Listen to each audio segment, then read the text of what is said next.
There was bodies all over, guys were shot in the head. In the early 1990s, TV news bombarded viewers with scenes of murder, mayhem, blood and guts. The war on crime, by then 20 years old, seemed lost. There's terrorism here in America. We live in fear, and it's not Beirut, and it's not Mogadishu. But the murder of a California child by a man with a 20-year criminal history was a tipping point, and a wave of anger swept the country. How could this maggot have slid through the system this many times without somebody saying, wait a minute, pal? New sentencing laws, called 3 strikes, you're out, were seen as the answer to the repeat offender menace. When you commit a third violent crime, you will be put away and put away for good. 3 strikes and you are out. With crime near historic lows today, did the lock 'em up approach work, or did it get carried away?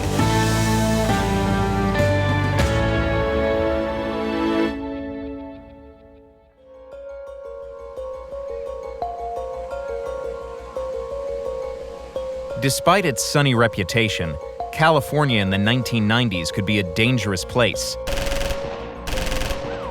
Big cities were plagued with gang violence and drug crime. Living far from all that in the town of Fresno, Mike Reynolds, a wedding photographer, says he and his family felt secure. Our greatest effort was to get our kids raised, give them a sense of values. We're just about ordinary people as you're going to find. But in 1992, their lives became anything but ordinary. Their 18-year-old daughter, Kimber, home from college for a wedding, went out one night with friends in downtown Fresno. As she went to get into the car, 2 men on a stolen motorcycle came up to her and tried to take her purse away from her.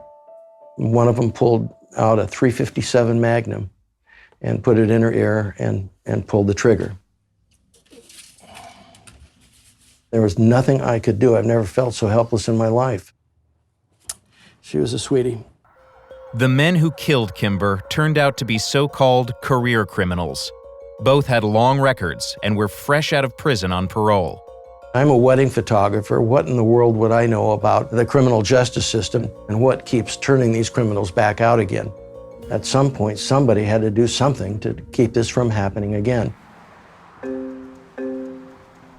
Reynolds invited a dozen people to his home to bat around ideas that crystallized in a proposal known as 3 strikes and you're out. 3 strikes was what this was. If you have 2 serious or violent priors, the 3rd felony could indeed put you away 25 to life. Reynolds launched a one-man crusade, but didn't get far until another crime hit the news a year later. There is an exceptional kidnapping story in Northern California tonight in the small town of Petaluma. With her mother asleep in a nearby room, 12-year-old Polly Klaas was snatched from her home in the middle of the night. For 2 months, Americans were transfixed as the media covered the agonizing search for the girl, which ended in tragedy. My beautiful daughter Polly is dead.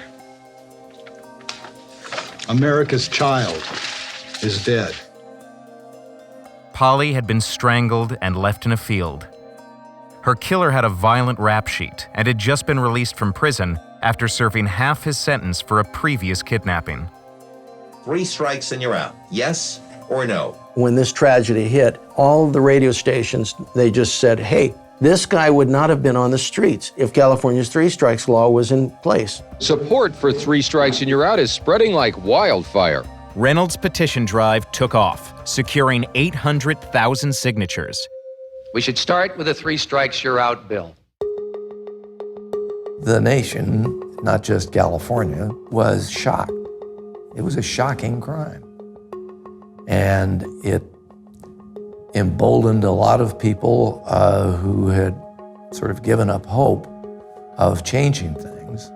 The law passed in California by a wide margin, and by 1996, the 3 strikes wildfire had spread to 24 states and the federal government. This was an angry era in American criminal justice. Crime scholar Frank Zimring says Americans were angry because despite having put a record number of people in prison, crime still seemed out of control. What was supposed to deliver people from their crime fears, what was supposed to reduce the homicide rate, was the imprisonment cure, and it hadn't worked.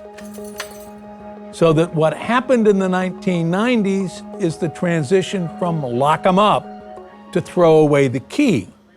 This is a third strike case. While in most states all 3 strikes had to be violent or serious crimes, in California, the third strike was unique.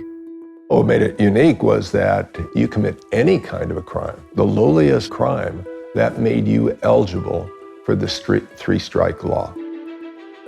Los Angeles District Attorney Gil Garcetti had originally opposed that idea, believing it would put too many low-level offenders in prison for life. It was going to be a waste of money. We know that after the age of 35 or so, crime drops off with men like this. So we're going to keep them till 50, 60, 70, 80 years of age. And even though I spoke out strongly, we were drowned out. 3 years into the law, at this Los Angeles Kmart, Kenneth Keel was arrested for shoplifting $100 worth of items. I had became addicted to crack cocaine at about the age of 20, 21. I figured if I committed a petty crime, the most I could get would be a few months, couple of years in prison. But Keel had a prior record, including robbing people at ATM machines. I discovered that Gil Garcetti was the DA and he was pursuing third strike cases similar to mine. And that's when I realized that this is serious business. I'm an elected official, and the voters told me this is what they want. Prosecutors and judges had some discretion in deciding whether to apply the law, and Garcetti had become a vigorous enforcer. Keel was convicted and received a sentence of 25 years to life. 10 years after the law was enacted, the data was stark. Nearly half of the 3 strikes inmates were serving 25 to life sentences for non-violent crimes. This law, I think, did not do what the voters intended. It completely overreached and resulted in judges having to mete out sentences that were disproportionate to the criminal conduct. He's accused of stealing a slice of pizza from a group of children at a beach pizza parlor. The media, which had fueled the public anger that led to the law, now had a field day with the most extreme cases. There was the pizza thief, the cookie thief, the bicycle thief. All received 25 to life sentences for petty crimes because of more serious crimes in their past. The question that's being raised is this really a good idea? The 3 strikes law ended up populating our prisons, which are grossly overcrowded, with petty thieves and drug addicts. Across the country, backers of tough sentencing laws, like 3 strikes, credit them with a historic drop in crime. But crime researchers say the drop is also due to many other factors, including 100,000 new police on the streets. We cannot simply prosecute or incarcerate our way to becoming a safer nation. Today, the U.S. has the world's largest prison population at a cost of $80 billion a year, leading many liberals and conservatives to call for reform. Some studies show that lengthy prison terms have barely dented the repeat offender rate. And alternatives, like drug treatment and probation, can cost less and work better for low-level offenders. I think it would be very healthy for the country and for the Congress to reevaluate the whole way we've dealt with prison. Former Los Angeles DA Gil Garcetti is doing some reevaluating of his own. The lesson learned from me is that I was the elected district attorney.